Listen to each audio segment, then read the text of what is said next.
छात्रों नमस्कार। 11वीं के बच्चों, मैं आपके लिए लौकिक संस्कृत साहित्य के इतिहास की शुरुआत से कुछ बातें रखते हुए मैं चैप्टर नंबर 2 की तरफ चलूंगा। तो आप इस चीज को समझिए कि प्राचीन काल में ही हमारे देश में अनेक तरह के इतिहास, पुराण, गाथा, नाराशंसी, आख्यायिका, आख्यान अनेक विधाओं के माध्यम से कहानियों को जनता तक उपस्थित किया जाता था। उसमें सबसे पहले मैं ये कहूंगा, जब लोक वाङ्मय का विकास प्रारंभ हुआ, हमने वेद और वैदिक साहित्य की चर्चा की थी, लेकिन हमने लोक और लौकिक साहित्य को कहा था कि हम इसकी बाद में चर्चा करेंगे। तो अब मैं लौकिक संस्कृत साहित्य की तरफ आगे बढ़ता हूँ धीरे धीरे। तो हमारे पास जो भी काव्य था, उन काव्यों को यदि हम ये कहें, वर्गीकृत करें, देखें, तो हम ये कहेंगे गाथा, इतिहास, पुराण, नाराशंसी, इस तरह से 4 टुकड़ों में हमारे पास प्राचीन काल से ही तरीके, शैली विद्यमान थी। गाथा शब्द का प्रयोग ऋग्वेद में हुआ है। कण्व ऋषि और उनके लोग कर रहे थे। आप 8वें मंडल के 32वें सूक्त का पहला मंत्र में देखेंगे गाथा शब्द प्रयोग है। ठीक उसी तरह से 8-2-38 में भी है।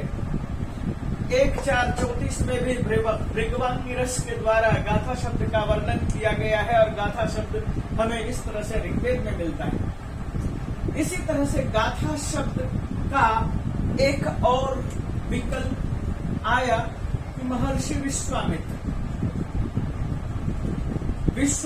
की रचनाओं में विश्वामित्र के लिए गाथा, गाथिन,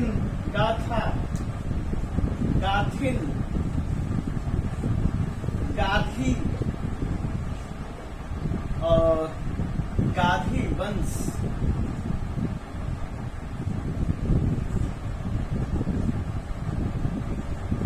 के विषय में जो भी कुछ उल्लेख मिलता है, वहां पर गाथा शब्द मूल में है। कहने का तात्पर्य है कि गाथा शब्द का विश्वामित्र ने भी प्रचलन बहुत किया। ऋग्वेद में गाथा शब्द का प्रयोग था और विश्वामित्र ने अनेक 3रे मंडल में अनेक स्थानों पर इन चीजों का उल्लेख किया। गाथा शब्द का विकास प्रारंभ हो गया। गाथा शब्द के विकास के साथ साथ हमने जैसे कहा कि गाथा शब्द से ही गाथिन शब्द का भी प्रयोग हुआ और वहां गाधी वंश, जो कि विश्वामित्र का वंश था, विश्वामित्र का ऋषि का के पिता थे गाधी, वहां से हम इस तरफ बढ़ते हैं तो गाधी वंश की शुरुआत होती है और ये विश्वामित्र भी गाधी थे, यानी कि गाथाओं के उत्प्रेरक थे, गाथाओं के प्रस्तोता थे, वक्ता थे। इस तरह के भाव को लेकर के हम चलते हैं। हम उसके बाद आगे बढ़ते हैं। इतिहास शब्द का भी उल्लेख आता है। इतिहास में इतिहास ऐसा हुआ था और वहां पर हमें इतिहास के तौर पर अनेक मंत्रों में बहुत सारे राजाओं का वर्णन है। आप किसी भी वंश के विषय में, ऋषि के विषय में देखेंगे तो अनेक राजाओं का और अनेक ऋषियों का उल्लेख मिलता है। आप ऋग्वेद में इस तरह के बहुत सारे स्थल उपलब्ध कर सकते हैं। यदि आप पुराण देखेंगे तो 18 पुराण और 18 उपपुराण ये हमें मिलते हैं। ये जो पुराण और उपपुराण हैं, इनकी चर्चाएं बाद में की गई है, या जो भी हमारे सामने स्ट्रक्चर, निर्माण, शैली मौजूद है, हम इन पुराण और उप पुराणों की चर्चा नहीं करते हैं जो कि आज हमारे सामने उपलब्ध है। लेकिन हमारे पास पुराण शब्द प्राचीन काल के अर्थ में और प्राचीन ऋषि और प्राचीन गाथाओं के लिए प्रयोग हुआ और प्राचीन शैली का एक तरीका पुराण भी रहा। उसी तरह से नाराशंसी है। नाराशंसी का भी ऋग्वेद में उल्लेख है। 9 मंडल 6ठे सूक्त और 62 में, 10 मंडल 64 सूक्त और 3 पर, मंत्र नंबर 3 पर। तो इस तरह से ये जो नाराशंसी है, गाथा है, इन सब चीजों का उल्लेख हमें उपलब्ध है। इन उल्लेखों के साथ साथ हम ये बताने की कोशिश करेंगे कि हम यदि अथर्ववेद को देखेंगे तो अथर्ववेद में हमें एक ये मंत्र मिलता है, सह बृहतिम दिशम अनुव्याचलन, वह बृहतिम दिशम अनुव्याचलन तम इतिहासः पुराणम च गाथाश्च नाराशंसिश्च अनुव्याचलन। और उसी के साथ इतिहास, पुराण, गाथा और नाराशंसी ये चल पड़े। इतिहासस्य च वै गाथानां च, इतिहास का, गाथा का, नाराशंसीनां च प्रियम धाम भवति, जो प्रिय धाम होता है, यह एवं वेद, जो इनको जानता है। ये मंडल नंबर 15, सूक्त नंबर 6 और मंत्र नंबर 1 ये मौजूद है। इन चीजों के माध्यम से हम यह बताने की कोशिश कर रहे हैं कि हमारे यहाँ पर कहानी सुनने की, सुनाने की अनेक परिपाटी थी, लेखन की अनेक कलाएं थी, और उन कलाओं में ये 4 कलाएं बहुत प्राचीन काल से हमारे साथ चली आ रही है। इतिहास शब्द के लिए जहां हमने वो कहा, तो न्याय दर्शन में भी इतिहास के विषय में कुछ इस तरह से पंक्ति आती है, यज्ञो मंत्र ब्राह्मणस्य लोकम इतिहास पुराणस्य लोक व्यवहार व्यवस्थापनम धर्मशास्त्रस्य विषय। ये न्याय भाष्य में 4:161 पर मौजूद है। इस तरह से इतिहास शब्द का प्रयोग भी हमें उपलब्ध होता रहा है।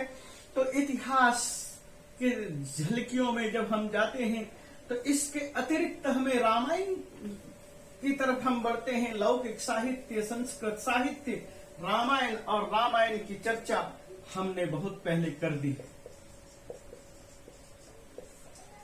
रामायण के विषय में मैं इससे पहले के वीडियो में, पहले के चैप्टर में कुशल प्रशासनम नाम से जो चैप्टर शुरू किया था, उसके प्रथम और द्वितीय 2 जो हमने वीडियो बनाए, उन वीडियो में रामायण पर डिटेल से चर्चा दी। और रामायण के बाद हमारा काव्य प्रारंभ होता है महाभारतम। तो मैं महाभारत की शुरुआत को लेकर के चलूंगा, क्योंकि हमारा जो पाठ है सौवर्ण नकुलः, सौवर्ण नकुल जो है महाभारत को लेकर के उद्धृत है, महाभारत से प्रारंभ होता है, और हम महाभारत के ही आधार पर अपनी बातों को यहाँ रखेंगे। तो महाभारत का मतलब क्या?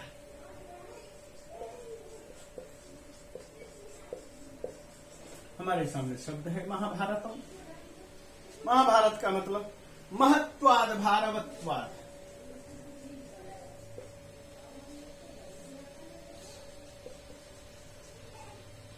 भारवत्वात्,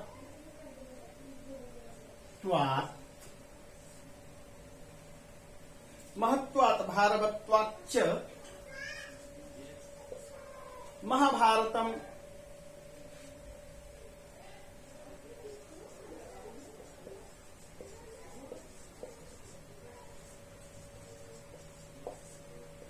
महाभारतम उच्यते, जो महान, महत्वात् बहुत ज्यादा, जिसका महत्व है और जिसका आकार बहुत ज्यादा है, इसलिए उसको महाभारत कहते हैं। उसका महत्व भी है जन सामान्य में, उसका भार भी बहुत ज्यादा है जन सामान्य में, इसलिए उसको महाभारत कहते हैं। और महाभारत को लिखा किसने? इस चीज के लिए हम आपके सामने जो नाम उपस्थित कर रहे हैं, उस नाम को थोड़ा ध्यान दीजिए। सभी के लिए प्रयोग करता है महर्षि वाल्मीकि के बाद दूसरा नाम यदि कोई उपलब्ध है तो वह है महर्षि वेदव्यास। वेदव्यास पद है, उनका ओरिजिनल नाम है कृष्ण द्वैपायन। आप कहेंगे ये कृष्ण द्वैपायन नाम क्यों रख दिया? ये कृष्ण द्वैपायन नाम हमने नहीं रखा, बल्कि कृष्ण उनका बचपन का नाम था। द्वीप पर रहते थे, इसलिए द्वीप ही एव अयनम यस्य द्वैपायनम, द्वीप एव अयनम यस्य, द्वीप ही जिसका मार्ग है, जहां से शुरुआत और जहां से अंत ही द्वीप पर आकर टिक जाता है, इसलिए द्वैपायन, जो द्वीप पर रहे पले बढ़े। तो उनका नाम था कृष्ण, और द्वीप पर रहने की वजह से उनका नाम हो गया द्वैपायन। और यह जो मुनि है महर्षि कृष्ण द्वैपायन, इनके माता पिता कौन थे? तो इनके माता पिता के विषय में भी थोड़ी सी चर्चा हम ये कर लें कि कृष्ण द्वैपायन के पिता, या जिसे हम महर्षि वेद व्यास कहते हैं, उनके पिता कौन थे? पराशर। ये महर्षि पराशर हैं। इनके ही पुत्र कृष्ण द्वैपायन कहलाते हैं। कृष्ण द्वैपायन की मां का नाम है सत्यवती। सत्यवती का प्रारंभिक नाम था मत्स्य गंधा।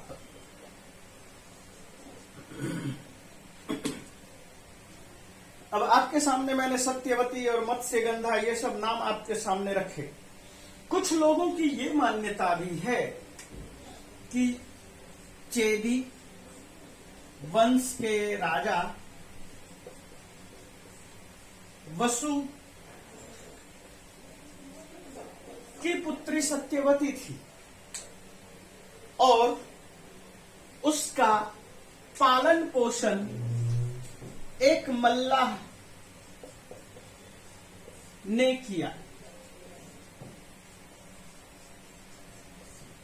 यदि चेदी वंश के राजपुत्री थी सत्यवती और उसका पालन पोषण मत्स्यगंधा का पालन पोषण मल्ला ने किया, तो वसु ने इसे क्यों अपने घर से बाहर कर दिया, निकाल दिया, इस विषय में हमें कोई घटना सूत्र पकड़ने के लिए उपलब्ध नहीं है और न ही इस घटना को जानने से आपके ग्रंथ में कोई फायदा मिलेगा या आपके अध्याय में, आपके चैप्टर में, आपकी क्लास में इस विषय की चर्चा से भी आपको कोई खास महत्व नहीं मिलेगा। आप याद रखिए, मल्लाहों ने पाला पोसा था मत्स्यगंधा को, या मल्लाहों की पुत्री थी मत्स्यगंधा।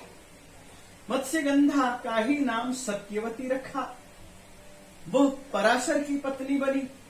पराशर के पत्नी बनने से पहले पराशर के आश्रम को जला दिया गया था और वह पराशर मल्लाह के पास आकर के रुके हुए थे, या मल्लाह पराशर को लेकर अपने आश्रम में आए थे, क्योंकि उन्होंने देखा कि गुरु बहुत बुरी तरह से क्षत विक्षत है।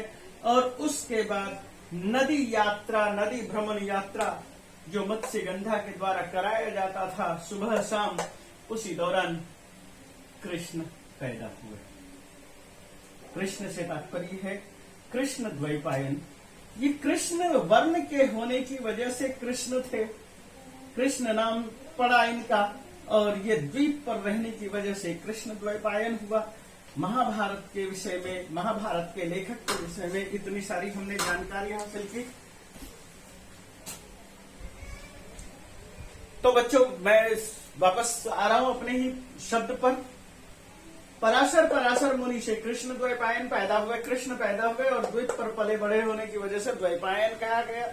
ये इतने अधिक विद्वान और बुद्धिमान थे कि इनको चतुर्मुखोऽथवा ब्रह्मा विदुर्नान्येतु मादृशः, इस तरह की पंक्तियां बताई गई, बोली गई इनकी प्रशंसा में कि ये चतुर्मुख ब्रह्मा के समान है, ये चतुर्भुज विष्णु के समान है। इनके पास ज्ञान इतना अधिक है कि विष्णु और ब्रह्मा से इनकी उपाधि दी गई और ये इनकी खास विशेषता है।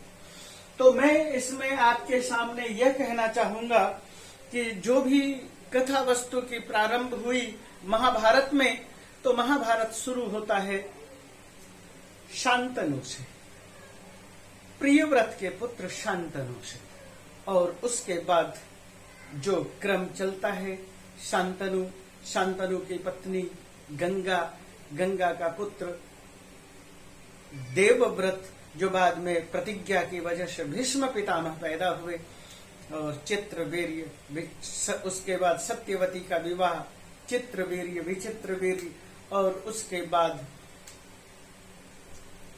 स्वयं कृष्ण यानी कृष्ण द्वैपायन के द्वारा नियोग जनित धृतराष्ट्र, पांडु, विदुर, और उसके बाद आगे की परंपरा धृतराष्ट्र से गांधारी का विवाह और उसके बाद दुर्योधन आदि 100 भाई और एक बहन दुशाला, इसके अतिरिक्त पांडु और पांडु से 5 पांडव और पांडु से विवाह से पूर्व एक संतान जिसे कि हम कर्ण के नाम से जानते हैं। इस तरह की एक वंशावली हमारे सामने आंखों के सामने चित्रित होती चली गई।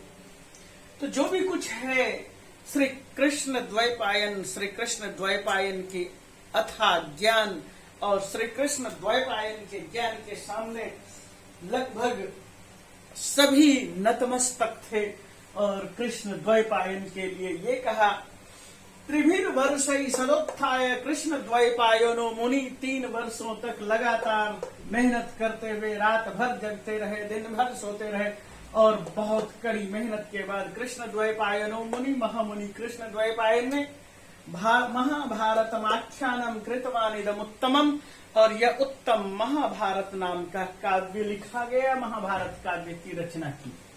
तो ये जो महाभारत काव्य है, तो पूरा का पूरा महाभारत काव्य श्री कृष्ण या कृष्ण द्वैपायन के द्वारा ही रचित नहीं है, इसमें भी कुछ अंश है, कुछ भेद है। कृष्ण द्वैपायन ने क्या लिखा?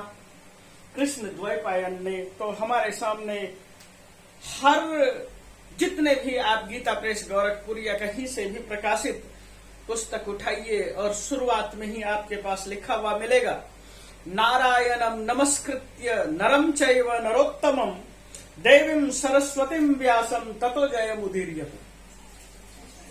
तो तात्पर्य क्या है कि वह जय नाम के ग्रंथ की रचना कर रहे हैं। सरस्वती को, देवी सरस्वती को प्रणाम करते हैं। और उसके बाद तो जहां मैंने जय की रचना की बात की, मैंने यहां पर कहा देवीं सरस्वतीं च व्यासम जयमिति उदीरयेत्। तो यहाँ पर कुछ स्थानों पर इस तरह की भी पंक्ति मिलती है, नारायणम नमस्कृत्य नरम चैव नरोत्तमम, और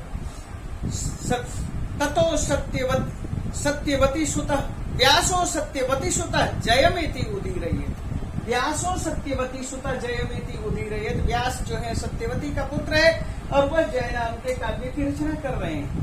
तो ये जो जय नाम के काव्य की रचना की, जय नाम का काव्य लिखा, उनका पूर्ण प्रयत्न जय लिखने में था और जय में युद्ध वर्णन था। तात्पर्य क्या है कि महर्षि कृष्ण द्वैपायन भी स्वयं एक पात्र के रूप में प्रकट हो रहे हैं इस पूरे महाभारत कथ्य में, कथा में, और वो युद्ध वर्णन के उद्देश्य में जय नाम के काव्य की रचना कर रहे हैं। और इसमें बहुत अधिक युद्धों का वर्णन है, युद्ध नहीं महायुद्धों का वर्णन है इस काव्य में, और इसलिए इसको लोग अधिकतर पढ़ने से बचते हैं, घर में रखने से बचते हैं। तो इन्होंने जय नाम के जो काव्य की रचना की, जय नाम के काव्य में कितने श्लोक रहे होंगे? 8 श्लोक सहस्राणी और 8 श्लोक शतानी च, 8 सहस्राणी और 8 शतानी, 8 श्लोक सहस्राणी 8 श्लोक शतानी च, अहम व्यक्ति सुखो व्यक्ति संजयो व्यक्ति वानवा। ये इनकी रचना है। 88,000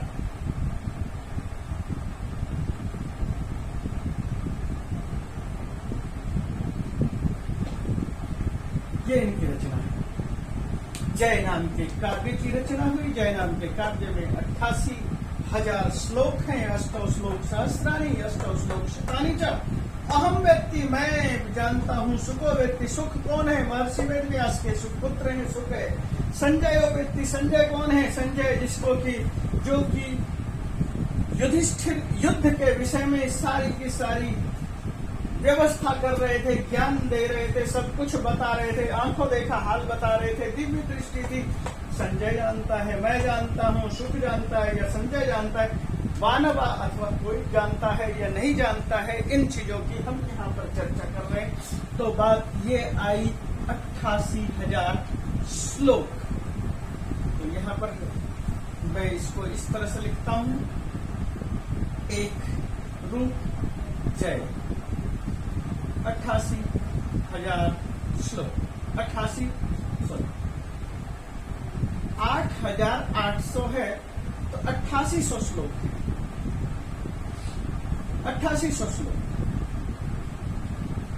अष्ट 8 सहस्राणी हजार अष्ट शतानी 800 8,000 और 800 8800 श्लोक की रचना।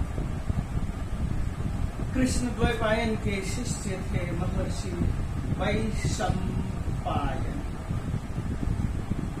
वैशंपायन ने इनको पुनः वर्धन संवर्धन किया और इसका ज्ञान इस ज्ञान को उपदेश दिया। कहां पर दिया? परीक्षित को जानकारी। महायज्ञ किया गया, यज्ञ में परीक्षित को जानकारी दी और परीक्षित के सामने जब इस चीज को रखा गया तो उस समय इन श्लोकों की संख्या बढ़ गई और उसका स्वरूप हो गया भारतम भारत। उन्होंने नाम रखा भारत और भारत में 24,000 श्लोक हो गए। तात्पर्य था यह कृष्ण की रचना है।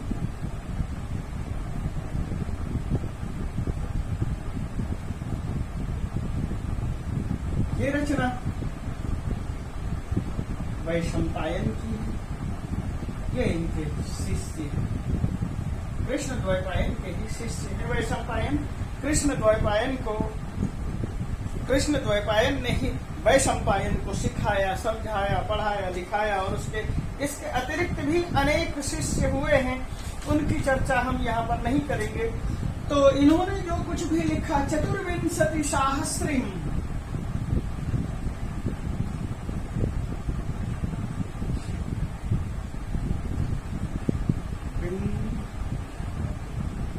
सहस्रीम 24,000 श्लोक की रचना की गई है। चक्रे भारत संहिता।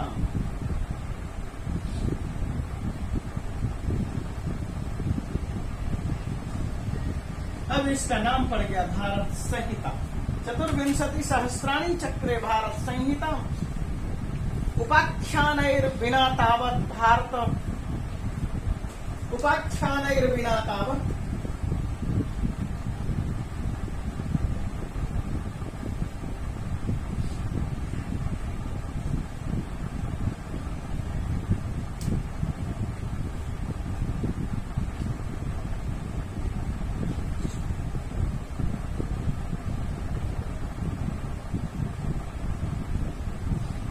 विद्वान लोग इसी को भारत के मैंने लिखा है 24,000 श्लोक 24 सहस्रीम 24,000 श्लोक चक्रे भारत संहिता। भारत संहिता नाम की जो पुस्तक की रचना की गई उसमें 24,000 श्लोक थे। उपाख्यान बिना तावत, ये तो बिना उपाख्यान के ही हैं। इन्होंने भारत के संपूर्ण भारत वंश के या ये हो कि भारत की संतानों के विषय में जो कुछ भी लिखा गया है। भरतस्य अपत्यम भारतम। आप बार बार देखते हैं यदा यदा ही धर्मस्य ग्लानिर्भवति भारत। तो ये जो भारत है ये इन भारत के लिए बात कर रहे हैं, भरत वंशियों के लिए बात कर रहे हैं और कौरव पांडव सबके लिए बात कर रहे हैं। तो यहाँ पर 24,000 श्लोक की रचना की। इस 24,000 श्लोक के बाद वैशंपायन के भी शिष्य थे, अनेक शिष्य थे। उन शिष्यों में से मैं एक शिष्य का नाम आपके सामने रख रहा हूं और उसके बाद यह क्रम थोड़ा सा आगे बढ़ता है। नाम हो जाता है महाभारतम और महाभारत में 1,10,000 श्लोक हैं। उग्रश्रवा इस विद्वान का नाम है। सूत का पुत्र होने की वजह से सौती के नाम से भी जाना जाता है और नैमिषारण्य में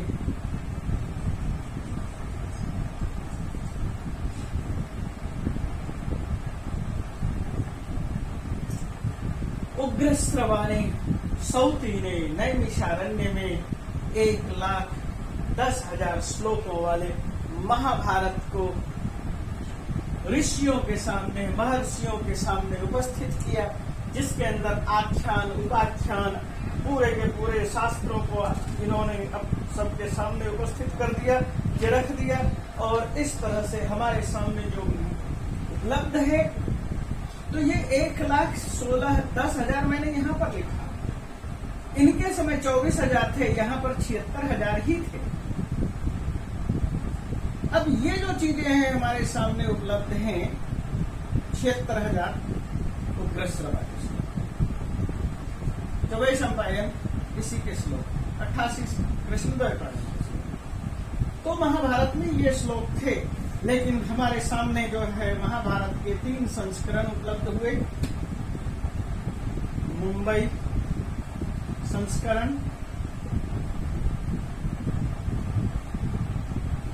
मद्रास संस्करण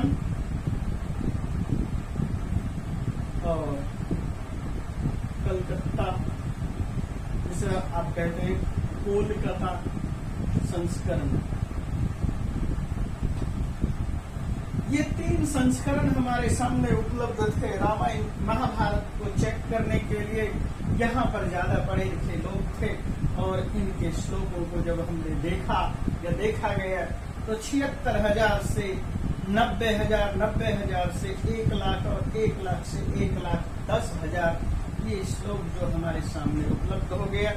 ये है महाभारत। और महाभारत के बाद मैं इस पाठ को वापस, इस महाभारत में जो कुछ भी है पर्वों में बटा हुआ है, 18 पर्व है। मैं 18 पर्वों के नाम आपके सामने रखता हूँ, और नाम के बाद मैं वापस अपने ही चैप्टर की तरफ बढ़ रहा हूँ। उस चैप्टर का नाम था सौवर्णो नकुलः। हम यहाँ पर वापस आ रहे हैं। तो पाठ के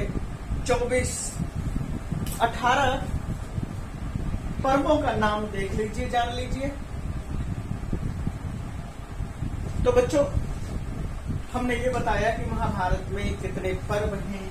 महाभारत में आदि पर्व है, ये एक बहुत बड़ा पर्व है, सबके विषय में, सबके जन्म स्थान आदि के विषय में, हर चीजों के विषय में, और प्राचीन काल के भी इतिहास के विषय में इसमें बहुत ज्यादा विस्तार से वर्णन है। सभा पर्व में सभा के विषय में जानकारी है। आपने देखा होगा युधिष्ठिर का सभा पर्व हुआ, युधिष्ठिर का वनगमन हुआ, विराट में रहे, विराट नगर में रहे, विराट पर्व, और महाभारत के युद्ध की तैयारी शुरू हुई, उद्योग पर्व, और भीष्म पितामह के सहयोग से 10 दिन तक युद्ध शुरू हुआ, जिसके अंदर आप गीता का ज्ञान भी प्राप्त करते हैं। प्रथम अध्याय में धर्म क्षेत्रे कुरुक्षेत्रे समवेता युयुत्सव मामका पांडवाश्चैव किम कुर्वत संजय, ये सब भीष्म पर्व में है। 3 दिन का जो है द्रोणाचार्य जो है भीष्म के बाद सेनापति रहे, ये पहले सेनापति थे। 3 दिन वे सेनापति रहे, और इस 3 दिन पर द्रोण पर्व है। 1 दिन सेनापति कर्ण रहे, इनके लिए एक पर्व शल्य, ये कर्ण पर्व है, और फिर शल्य पर्व है। सोते हुए बच्चों को मार दिया गया सौप्तिक पर्व है, और स्त्रियों के द्वारा विलाप, महाविलाप और संस्कारों की चर्चा है। स्त्री पर्व में, शांति पर्व में अनेक तरह की राजनीति की चर्चा, परिचर्चा युधिष्ठिर को दिया गया है। भीष्म पितामह के द्वारा अनुशासन पर्व में भी कुछ इसी तरह की बातें हैं। आश्वमेधिक पर्व है, आश्रम वार्षिक पर्व है, मौसल पर्व है। मौसल पर्व में जिसके माध्यम से यादवों का नाश किया हो गया। महाप्रास्थानिक पर्व है। महाप्रास्थानिक पर्व का मतलब है हिमालय की तरफ प्रस्थान करना। और स्वर्गारोहण पर्व है। स्वर्गारोहण पर्व में स्वर्ग की तरफ आरोहण करना स्वर्गारोहण कहलाता है। इस तरह से महाभारत में ये पर्व गिनाए गए हैं। तो महाभारत के इन पर्वों को देखते हुए हम क्या कह सकते हैं? युधिष्ठिर धर्म मयो महाद्रुमः स्कंधोऽर्जुनः भीमसेनोऽस्य शाखा मातृसुतो पुष्पफले समुद्रे मूलम कृष्णो ब्रह्मचा ब्राह्मणश्च। और इन्हीं के साथ साथ हम यहाँ पर ये कह सकते हैं कि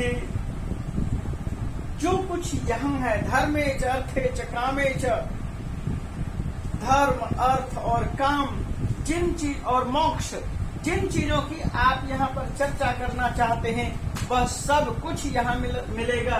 धर्मे अर्थे च कामे च मोक्षे च भरतर्षभ यदस्ति यदि हास्ति तदन्यत्र यन्ने हास्ति न तत्क्वचित्। जो कुछ आपको देखना है वह महाभारत में मिलेगा, जो महाभारत में नहीं है वह कहीं भी उपलब्ध नहीं है। और इसी चीज के साथ मैं पाठ की तरफ आगे बढ़ रहा हूँ और पाठ शुरू होता है सौवर्णो नकुलः। सौवर्णो नकुलः को के पाठों को एक दिग्दर्शन किया जाए तो पाठों के श्लोकों को देखिए।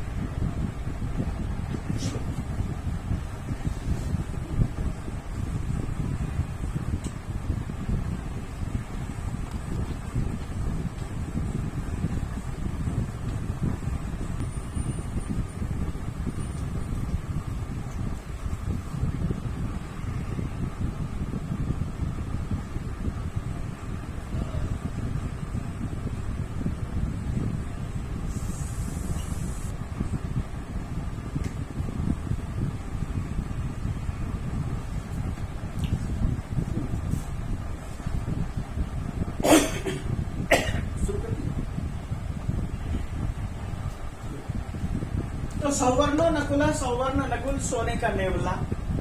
हम सोने के नेवले के पाठ को जब यहाँ कह रहे हैं तो यहाँ पर ये बता रहे हैं श्रूयताम राज शार्दूल, हे राजाओं का शार्दूल, राजाओं में शेर।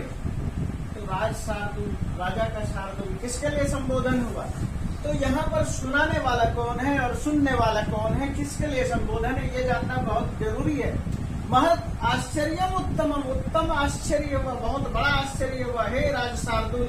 और राजा शार्दूल जो संबोधन हुआ जन्मे जय के लिए, जन्मे जय को कहानी बताई जा रही है और जन्मे जय को कहानी बताने वाला है वैशंपायन। अभी हमने वैशंपायन की चर्चा की थी। वैशंपायन ने जन्मे जय को कहानी सुनाई, परीक्षित को कहानी सुनाई। तो इस तरह से ये जो कहानी बढ़ती चली गई। श्रूयताम, सुनिए, ये लोट लकार का रूप है। लोट लकार प्रथम पुरुष एक वचन। राज शार्दूल, हे राजाओं में शार्दूल, हे राजाओं में शेर। महद आश्चर्यम उत्तमम, एक उत्तम प्रकार का महा आश्चर्य हुआ। क्या महान आश्चर्य हुआ उसको सुनिए। तो क्या आश्चर्य हुआ? अश्वमेधे महायज्ञ निवृत्त यद्भुत विभो, हे विभो, हे प्रभु। महाराजा युधिष्ठिर ने अश्वमेधिक यज्ञ प्रकरण जो कुछ भी आया महाभारत के युद्ध के पश्चात आपने देखा अश्वमेधिक पर्व।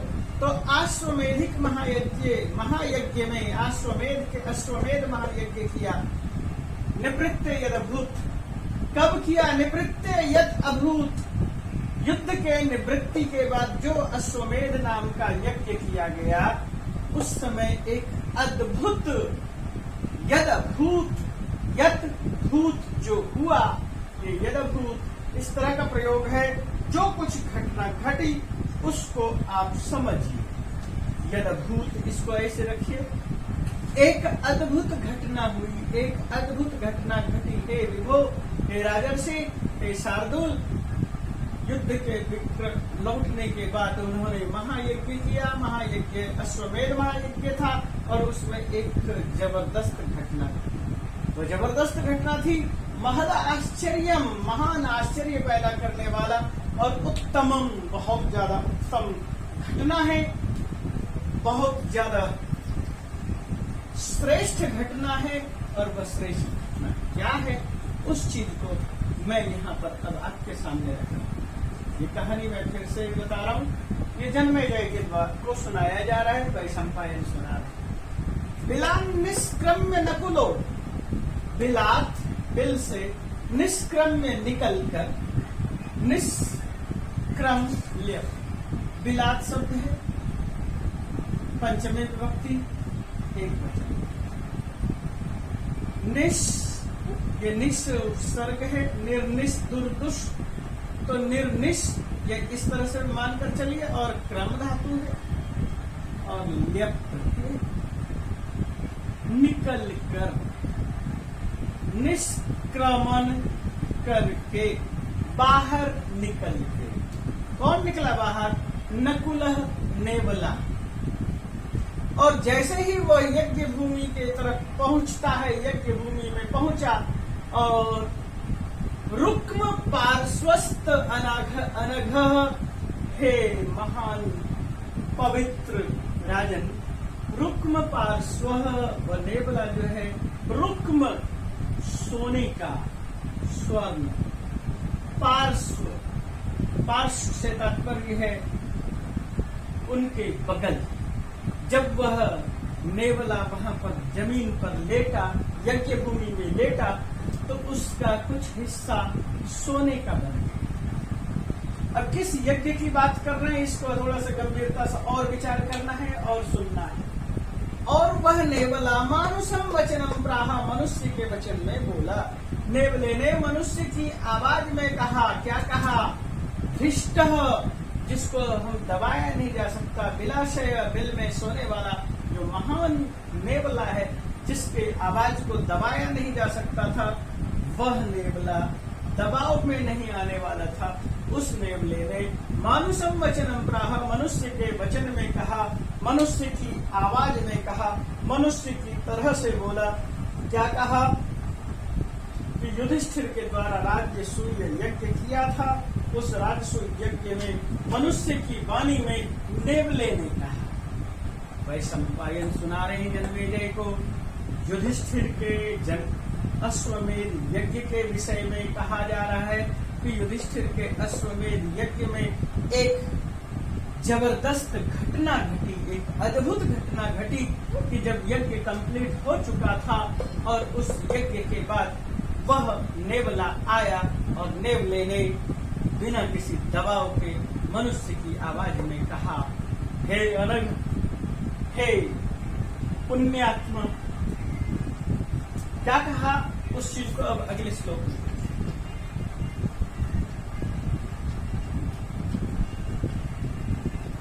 वह ये है, सत्तु प्रस्थेन वो न अयम यज्ञ तुल्य, हे नराधिप, हे राजा युधिष्ठिर, हे नरों का अधिपति युधिष्ठिर,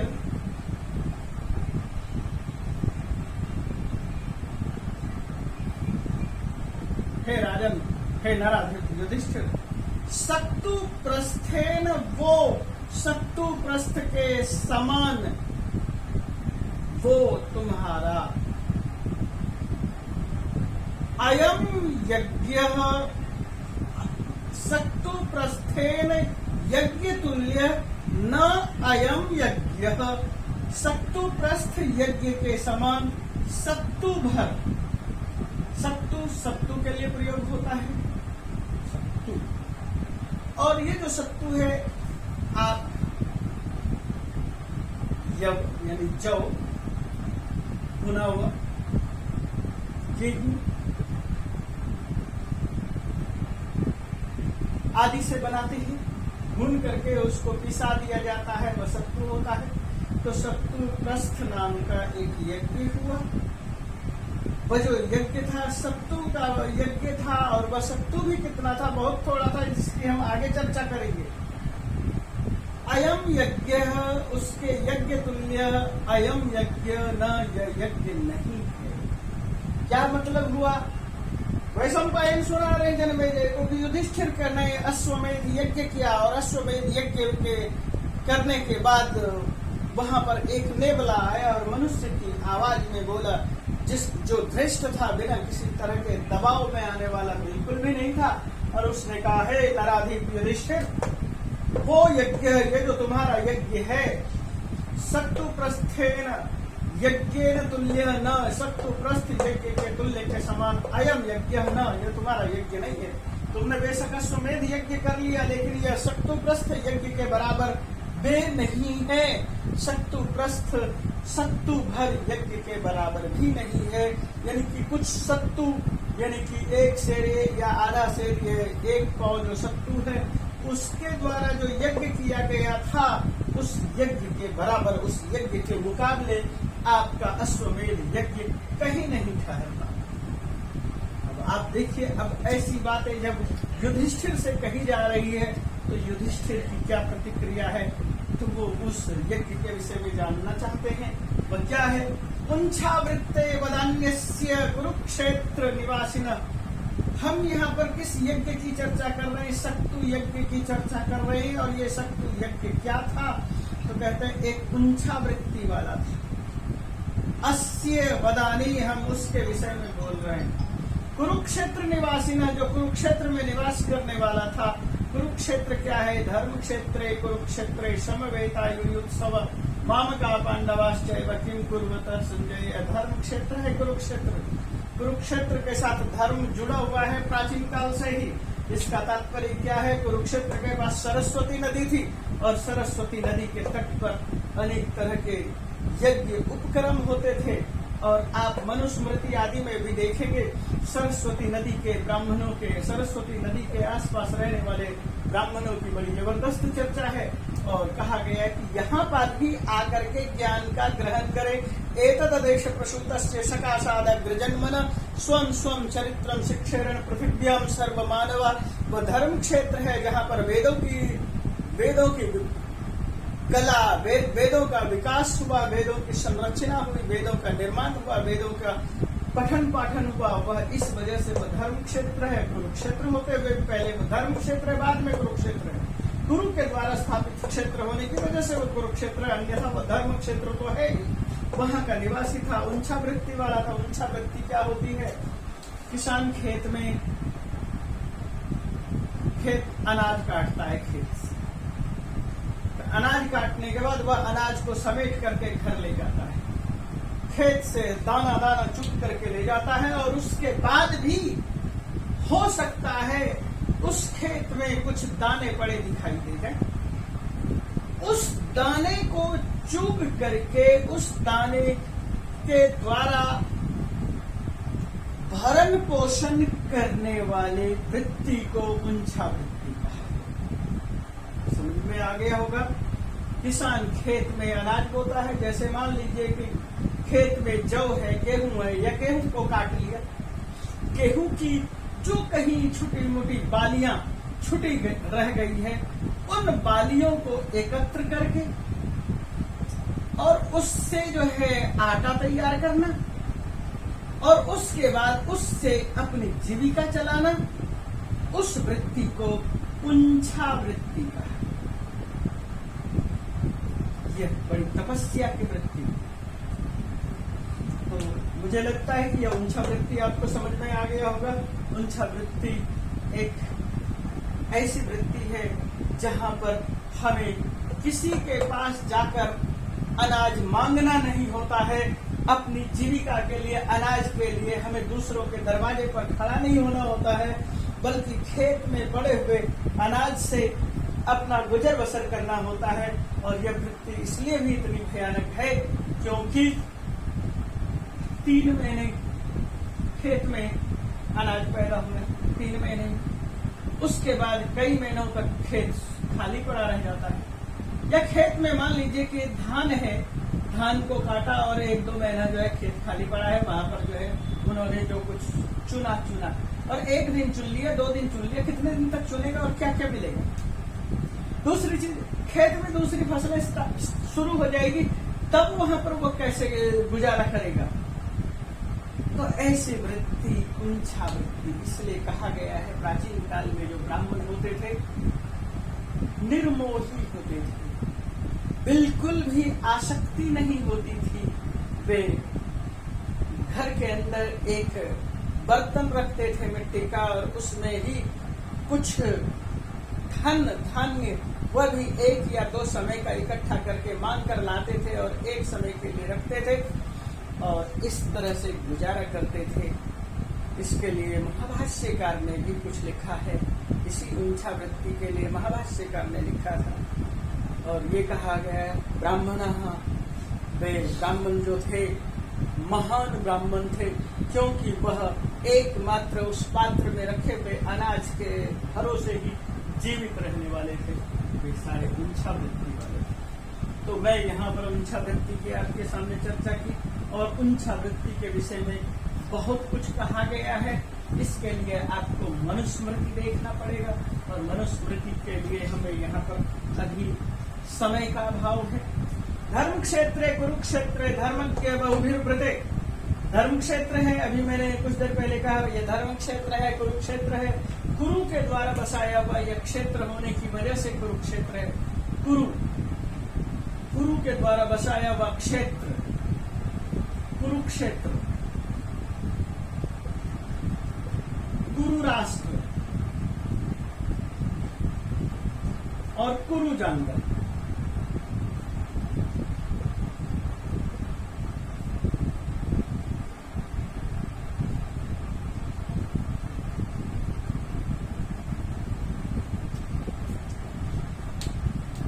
कुरु की संतान ही कौरव हैं और कुरुओं ने धर्म क्षेत्र बसाया था। कुरु धर्म क्षेत्र बसाया था। धर्मज्ञ बहुभिर्वृते, वहां पर धर्मज्ञ थे, बहुभिर्वृते, जिनकी वृत्तियां अनेक तरह से होती थी, अनेक वृत्तियों के माध्यम से जीवित रहते थे। उसमें भी उंछा वृत्ति द्विजा कश्चित, कोई एक, कश्चित एक, द्विजः, द्विज, द्विज का मतलब है द्विज, द्विवारं जायते। द्विज प्रथम वारम, पहली बार वह मां के उदर से पैदा होता है, प्रसव कर्म के साथ होता है। दूसरी बार वह आचार्य के उदर से पैदा होता है। यदि हम ब्रह्मचर्य सूक्त देखें तो ब्रह्मचर्य सूक्त में कहा गया है, आचार्य उपनयमानो ब्रह्मचारिणं कृणुते गर्भमंत तम रात्रिस्तिस्रः उदरे विभर्ति तम जातम। तो तात्पर्य है आचार्य 3 रात तक ब्रह्मचारी को अपने उदर में रखता है। 3 रात्रि का मतलब तीनों वेदों के अध्ययन के समय तक। और इसलिए 2 बार जिसका जन्म होता है, प्रथम बार होता है मां के पेट से और दूसरी बार यज्ञोपवीत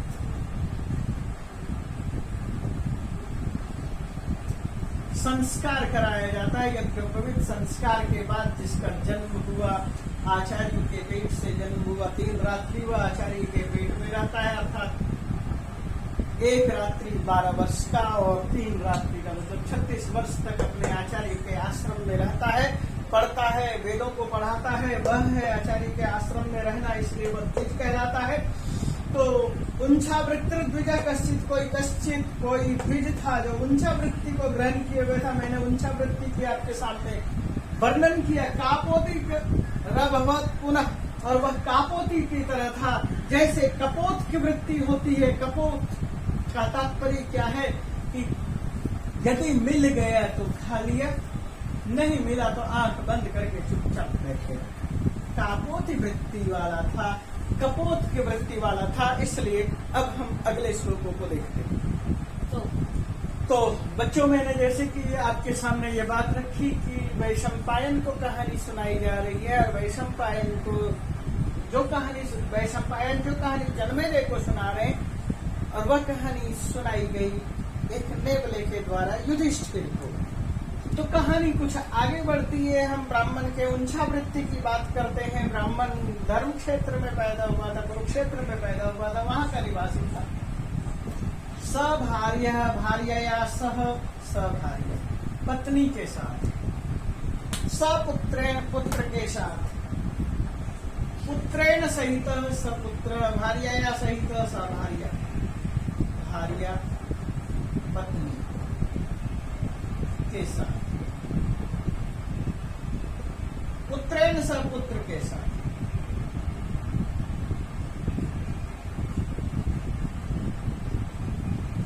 सस्नुषः स्नुषा पुत्रवधू,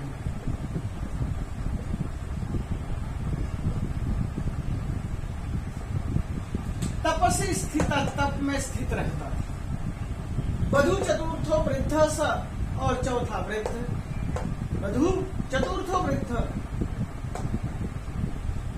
पत्नी, पुत्र, बहू और चौथा वृद्ध। ये 4 लोग थे। सभार्या भार्यया सह, पुत्रेण पुत्रेण सह, सपुत्र, स्नुषया सह, स्नुषा के साथ, वधू के साथ, तपसी स्थित, तप में स्थित था, तपस्या रत था, तपस्या में लगा हुआ था। क्या पुल्लिंग का प्रयोग है वृद्ध के लिए, उस वृद्ध की बात कर रहे हैं। तपसी तप शब्द में सप्तमी विभक्ति एक वचन है, तो यही बता रहे हैं। वधू के साथ, चतुर्थो वृद्ध, चौथा जो व्यक्ति था वह वृद्ध था। सधर्मात्मा, वह धर्मात्मा था। नियतेंद्रिय, इंद्रियों पर जिसका नियत था, कंट्रोल था, जिसने अपने इंद्रियों पर जबरदस्त कंट्रोल कर रखा था। भूख, प्यास, सर्दी, गर्मी, हर चीज को सहना है तो सहना है। इन चीजों पर जिस तरह से उसने कंट्रोल रखा हुआ था, इस अवस्था वाला ब्राह्मण, पुंछा वृत्ति वाला ब्राह्मण। अब उनके सामने क्या बात है? षष्ठे काले कदाचित च तस्याहारो न विद्यते। वह दिन के में 4 पहर और रात्रि के 4 पहर, हम इस तरह से मान लेते हैं। लेकिन जो दिन का जो षष्ठ काल है, छठा काल है, छठे काल में, षष्ठे काले, छठे काल में, कदाचित च, वह कभी, तस्याहारो न विद्यते, वह खाना खाता था। दिन के छठे पहर में खाना खाता था, या ये कहो कि दिन का 3 पहर बीतने के बाद छठे घंटे में वह खाना खाता था। 3 पहर बीत जाता था तब वह खाना खाता। उससे पहले तप में बैठा रहता था। कदाचित च, और कभी, तस्य आहारो न विद्यते, यदि उसको भोजन नहीं मिलता था, यदि उस दिन भोजन नहीं है, खाने के लिए कोई भी सुविधा नहीं है, तस्य आहारो न विद्यते, यदि उसके पास आहार विद्यमान नहीं है, भुंक्ते अन्यस्मिन् कदाचित स, अब उसके बाद वह उस दिन खाना नहीं खाता था। अन्यस्मिन् अहनि, दूसरे दिन भुंक्ते खाता था। कदाचित कभी, षष्ठे काले, दूसरे दिन भी, छठे पहर में, यानी कि तीसरे पहर में वह खाना खाता था, छठे काल में खाना खाता था। मान लीजिए कि इसको ऐसे समझिए, आज सोमवार है, सोमवार को वह 3 बजे खाना खाना है। यदि सोमवार को खाना 3 बजे खाना है और खाना खत्म हो गया नहीं है, तो अब वह उस दिन खाना ही नहीं खाएगा। मंगलवार को 3 बजे खाना खाएगा, वह भी 3 बजे ही खाना खाएगा। अन्यस्मिन् अहनि, दूसरे दिन षष्ठे काले, छठे प्रहर में, वह द्विजोत्तम, द्विजों में उत्तम था। ब्राह्मणेषु उत्तम, द्विजोत्तम, ब्राह्मणों में श्रेष्ठ। कपोत धर्मिणस् तस्य दुर्भिक्षे सति तारुणे, और उसी समय क्या हुआ? उस समय एक परिस्थिति बनी कि अनाज नहीं मिला, वर्षा नहीं हुई, अकाल पड़ गया। और अकाल पड़ा। कपोत धर्मिणः, वह जो था कपोत धर्मी वृत्ति वाला था, तस्य दुर्भिक्षे सति दारुणे, भयानक दुर्भिक्ष पड़ जाने की वजह से अकाल भयानक पड़ गया, दुर्भिक्ष पड़ा, अकाल, खाने पीने का हर चीज का अभाव, और दारुण, बहुत कठिन, बड़ी पुराने टाइम में बहुत बार स्थिति आती है, 12 वर्ष तक वर्षा नहीं हुई, और वर्षा के अभाव में खेत खलिहान में कुछ पैदा नहीं हुआ।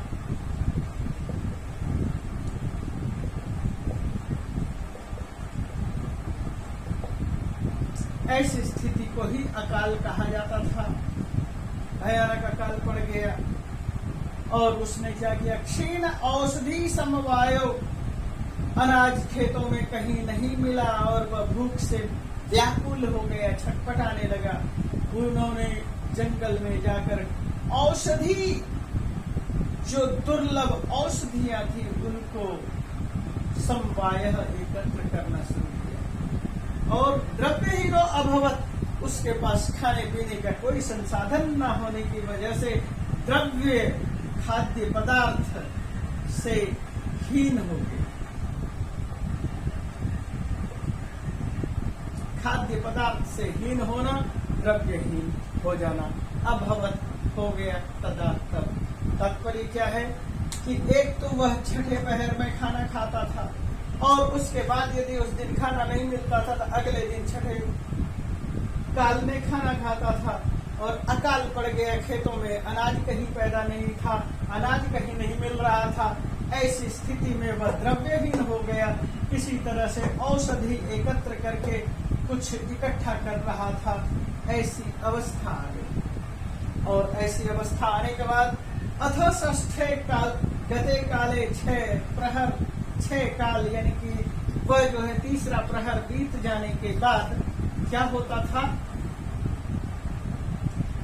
यव प्रस्थम उपार्जिते, अथ षष्ठे गते काले 6 काल बीत जाने के बाद यव प्रस्थम उपार्जय, तो उसने थोड़ा सा वह जो औषधियों का संग्रह किया, क्षीण औषधियों का संग्रह किया, दुर्लभ औषधियों का संग्रह करने के बाद कुछ यव, शेर भर यव जौ इकट्ठा किया, उपार्जय एकत्र किया। जो एक शेर जव, प्रस्थ का मतलब क्या, प्रस्थ से मतलब शेर, हम आज के दौर में कहते हैं 1 किलो, आज 1 किलो कहते हैं, आज से कुछ साल पहले तक कहते थे 1 शेर। पहले शेर छटांग आदि चलता था, तो प्रस्थ का मतलब है शेर, 1 शेर। यव एकत्र हुआ, यव का मतलब है जौ एकत्र किया, उपार्जित, उपार्जित किया, प्राप्त किया, तैयार किया, मतलब जो जो औषधि आदि थी उसको बेचा, उसको बेचने के बाद जो पैसा मिला उससे 1 शेर जौ ले आया। यव प्रस्थम च ते सक्तुम अकुर्वन्त, ते तपस्विनः, वे जो तपस्वी थे, चारों के चारों तपस्या करने में लगे हुए थे, ते यव प्रस्थम, उस शेर भर जौ से सक्तुन अकुर्वन्त, सत्तू बना लिया, उन्होंने सत्तू तैयार किया। तो आगे के श्लोक को फिर से देख रहे हैं। तो बच्चों, उसी श्लोक के बाद हम आगे बढ़ रहे हैं। हमने यहाँ पर सबसे पहले ये बात कही कि कापोतिक वृत्ति था, अकाल पड़ा हुआ था, खाने के लिए कुछ नहीं था, उसने जड़ी बूटियां इकट्ठी की और उससे 1 शेर यव लेकर आया, जौ लेकर। कृत जप किया, आनिकास्ते, वो प्रतिदिन जो जप करते थे, जितने देर तक जप करते थे, जप कृतः किया, क्या किया, जप। और आन्निका, आन्निक कर्म, आन्निक कर्म क्या है, प्रतिदिन के जो भी नित्य कर्म और नैमित्तिक कर्म होते थे उनको किया। नित्य कर्म से मतलब क्या है, प्रतिदिन उठ करके अपने शरीर को स्वच्छ बनाने के कर्म को नित्य कर्म करते हैं। और जब हम ईश्वर को याद करने के से संबंधी जो भी कर्म करते हैं उसको नैमित्तिक कर्म कहते हैं। नित्य कर्म, नैमित्तिक कर्म।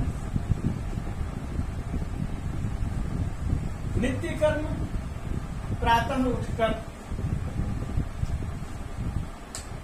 अपने आप को शुद्ध करना, पवित्र करना, शौच जाना आदि, स्नान करना आदि, और नैमित्तिक कर्म ईश्वर का ध्यान आदि करना है। ये जप और आन्निक कर्म करने के बाद वन्यम हुत्वा यथा विधि, विधि के अनुसार, विधि अनतिक्रम में विधि के अनुसार वन्यम हुत्वा, आग से हवन करने के बाद जो हम उनके पास जौ था उससे उसको सत्तू तैयार किया और कुड्वम पाव भर, कुड्व का मतलब पाव भर सर्वे व्यभजंत तपस्विना, उन सभी तपस्वियों ने आपस में व्यभजंत बांट लिया। सर्वे व्यभजंत, वि अभजंत व्यभजंत। तपस्वी शब्द का बहुवचन है तपस्विना, और व्यभजंत भी उसी हिसाब से प्रयोग किया है।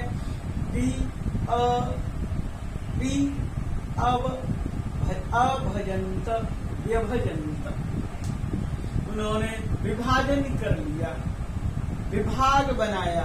क्या विभाग बनाया? पाव पाव भर बनाया, 4 हिस्से में उसे बांटा, क्योंकि परिवार के 4 सदस्य थे।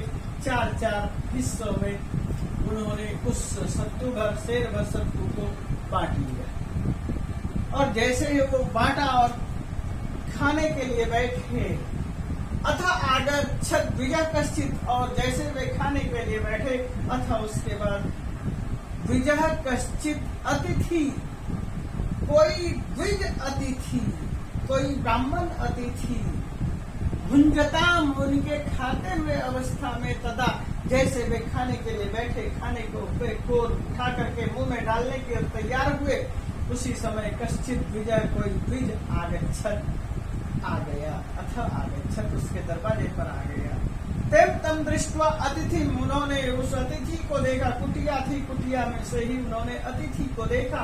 तत्र प्रहृष्ट मनसो भवन, और वे सारे के सारे बहुत खुश, भूखे थे, खाना खाने के लिए बैठे थे। सत्तू भर, वो पाव पाव भर सत्तू था उनके पास, और उसी को खाने के लिए जैसे ही बैठे, हाथ में पानी लिया और मंत्र शुरू किया। ओम अन्नपते अन्नस्य नोदेहि अन्नमिवस्य सुष्मेन प्रप्रदातारं तारिसूर्जन्नोदेहि द्विपदे, और जैसे ही पानी छिड़का धरती पर, और उसी समय एक ब्राह्मण उनके दरवाजे पर आ गए, और आकर के कुटिया को खटखटा दिया।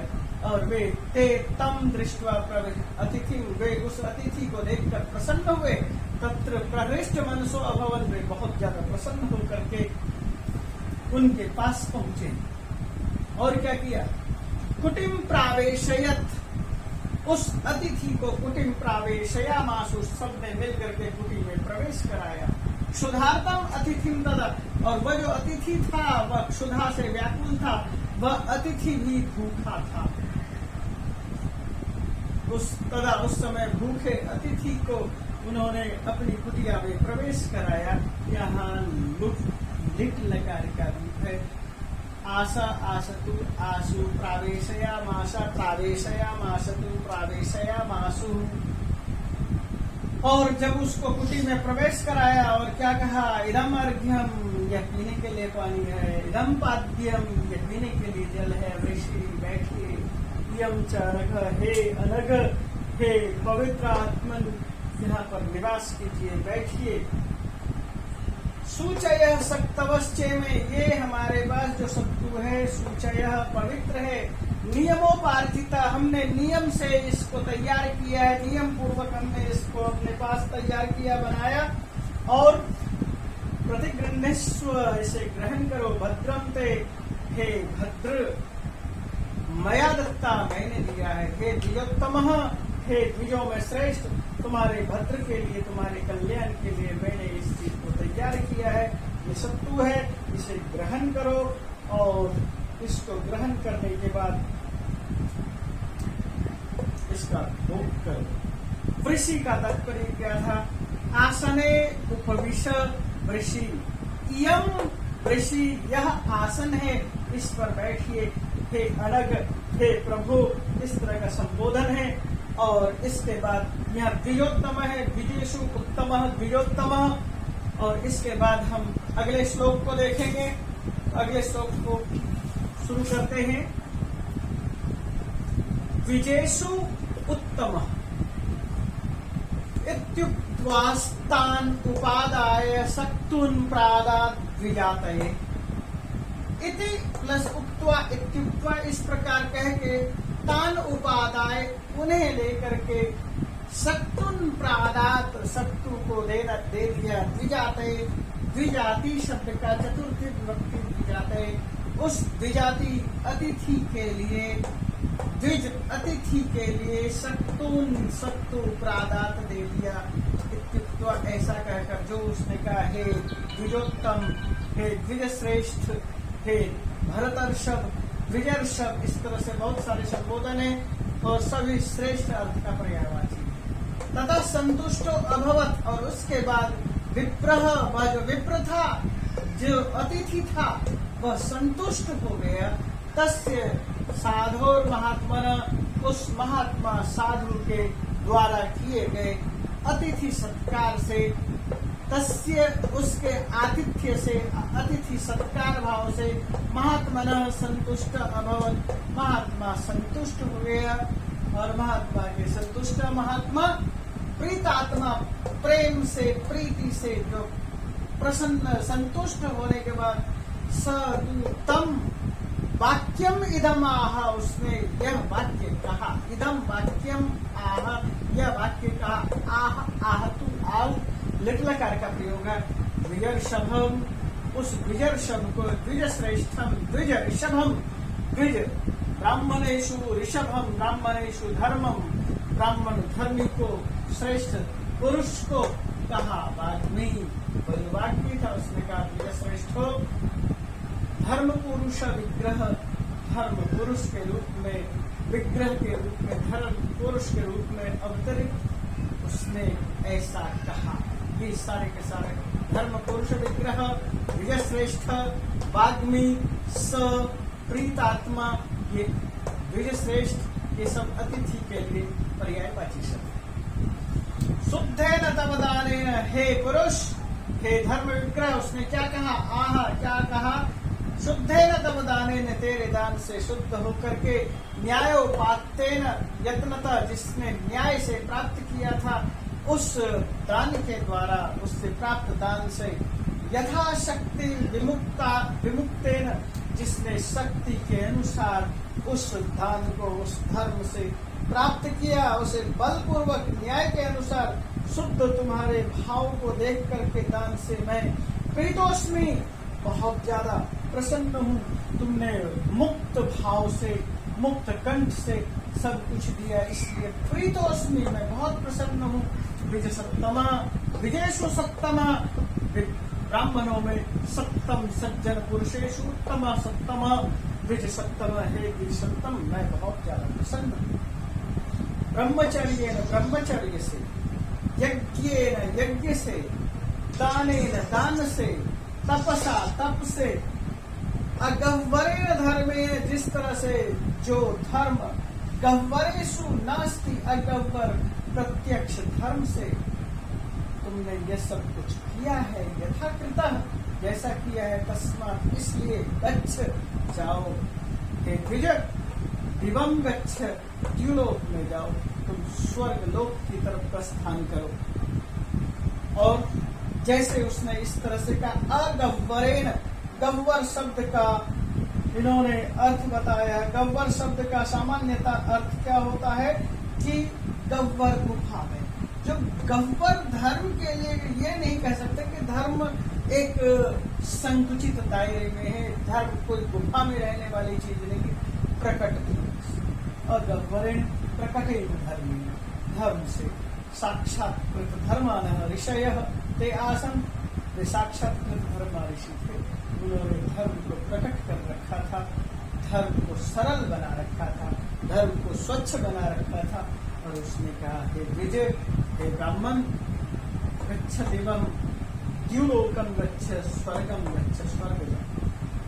तस्मिन् विप्रे गते स्वर्गे, और स्वर्गं गते विप्रे, उस विप्र के स्वर्ग चले जाने पर, स्वर्गम गते विप्रे तस्मिन्, उस क्षण, ससुते, पुत्र के साथ, ससनु से, बहू के साथ, भार्या सा, पत्नी के साथ, चतुर्थो धर्मज्ञ, और चौथे धर्मज्ञ के, इन चारों लोगों के द्वारा स्वर्ग चले जाने के बाद, ततो अहम निःसृतः बिलात्, उसके बाद मैं दिल से बाहर निकला।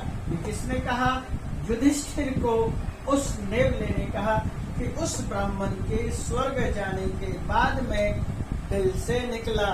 और इसी तरह यहाँ से वह दिल से निकल आया, युधिष्ठिर के पास यह मैसेज दिया उसने कि उसके बाद क्या हुआ, उसको हम अगले 2 श्लोक में देखते हैं, बहुत सरल है। तो बच्चों ये इन श्लोकों को, ये अंत की तरफ में हम जा रहे हैं, श्लोक पाठ के इन श्लोकों की तरफ। ततः उसके बाद, इसके बाद जब द्विज स्वर्ग चला गया, द्विज स्वर्ग गया, स्वर्ग जाने के बाद नेवला बाहर निकला।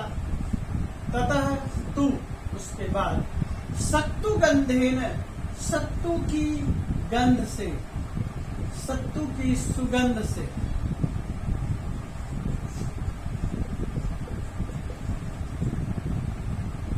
क्लेदेन सलिलस्य च क्लेदेन, और पानी के क्लेद से, पानी से के गिरने से वह जगह गीला हो गया था। इस वजह से पानी गिरा था, पानी के गिरने से इस जगह गीली हो गई। दिव्य पुष्पाव मर्दाच, और वहां पर जो वह दिव्य पुरुष अतिथि आया था, वह कुछ पुष्प छूटे हुए थे। जब वे स्वर्ग चले गए तो वहां पर दिव्य पुष्प थे, दिव्य पुष्प बिखरे हुए थे, और उसका जो मर्दन हो गया था, जब वे गए तो उनके पैरों के नीचे जो दिव्य पुष्प आ गए थे, उसके मर्दन होने से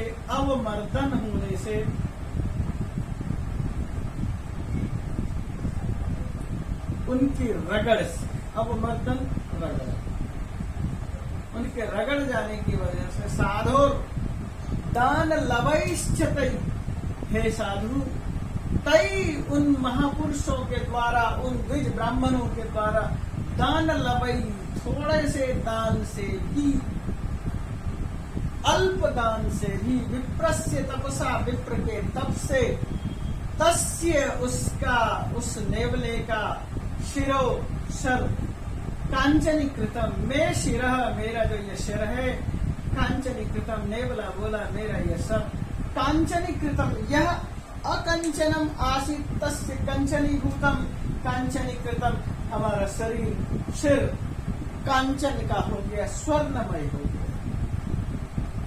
जब उसने इस वाक्य को कहा कि द्विज के द्वारा जो वहां पर सत्तु छुटा हुआ था, सत्तु की सुगंध आ रही थी, मिट्टी, उसने अभी मैंने थोड़ी देर पहले अन्नपते अन्नस्य मंत्र बोला, उससे जो उसने हाथ से जो पानी छोड़ा, उससे आसपास की धरती गीली हो गई थी, उससे मिट्टी की खुशबू से वहां पर दिव्य पुष्प गिरे हुए थे, उसके ऊपर जो मनुष्यों के द्वारा स्पर्श से जो मुरझा गए थे, मर्दित हो गए थे, ऐसे फूल से ये साधु अल्प दान होने के बाद भी, लवई दानई, थोड़े दान होने के बाद भी, पाव पाव भर सत्तु का दान होने के बाद भी, कई दान है साधु, उन दानों से, विप्रस्य तपसा, विप्र के तप से, मैं सिरह, मेरा शरीर, कांचनी कृतम, सोने का बना दिया। तो उन लोगों ने मेरे शरीर को सोने का बना दिया।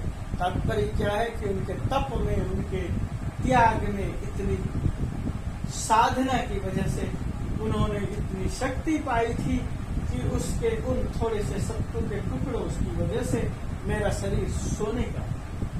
ततो मयोक्तम तद वाक्यम, इसलिए मैंने यह वाक्य कहा। ततः उसके बाद मया उत्तम, मया जोड़ उत्तम, मयोक्तम, मया प्लस उत्तम, अ और उ बराबर ओ गुण संधि, मयोक्तम, जैसे सूर्य जोड़ उदय, सूर्योदय, मया जोड़ उत्तम, मयो, तद वाक्यम प्रहस्य द्विज सप्तम द्विजेषु, सप्तमा द्विजों में हे श्रेष्ठ, प्रहस्य हंसकर मैंने यह वाक्य कहा। क्या कहा?